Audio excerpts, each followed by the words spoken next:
രാവിലെ തന്നെ എണീറ്റപ്പേ എന്തോ ഒരു സൗണ്ട് എന്താ നോക്കിയപ്പോ മേലൊരുത്ത മൂത്രമൊഴിക്കണ്. അങ്ങനെ നേരെ ചായ കുടിക്കാൻ പറ്റി ചായ കുടിച്ച് കഴിഞ്ഞപ്പോഴത്തേക്ക് 9 മണി ആയപ്പോഴത്തേക്ക് ഇവിടെ പൊള്ളണ വെയിൽ. ഇപ്പൊ ചെറിയൊരു സോളാറിന്റെ ഒരു വർക്ക് ഉണ്ട്. അപ്പൊ നേരെ ഇനി അങ്ങോട്ടേക്കാണ്. അങ്ങനെ നേരെ സെറ്റിക്ക് എത്തിപ്പേ ചെക്കനൊരു പരാതി എന്താ നോക്കിയപ്പോ ചെക്കന്റെ കൈ മുറിഞ്ഞു. എന്താ ചോദിച്ചപ്പേ കളിക്കാൻ പോയപ്പോ വീണതാ ഏട്ടാന്ന്. എന്നാ ആയിക്കോട്ടെ മോനെ ഇനി ഇങ്ങനെ വീഴല്ലേ പറഞ്ഞുകൊണ്ട് നേരെ ഒരു ഷെയ്ക്കാൻ്റെ കൊടുത്ത് നേരെ ഡ്യൂട്ടിക്ക് അങ്ങ് ഇറങ്ങി. അങ്ങനെ ബോളൊക്കെ കണ്ടപ്പോ രണ്ട് തട്ടാട്ടണം വെച്ച്. എവിടെ നമുക്ക് ടെറസിലാണേ പണി.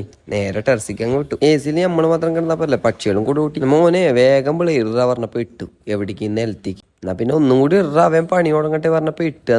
ഇങ്ങനെ ഇവിടുത്തെ പണിയൊക്കെ ഏകദേശം തീർത്തും കൊണ്ടിരിക്കുമ്പോഴാണ് വെയില്, പൊള്ളണ വെയില്.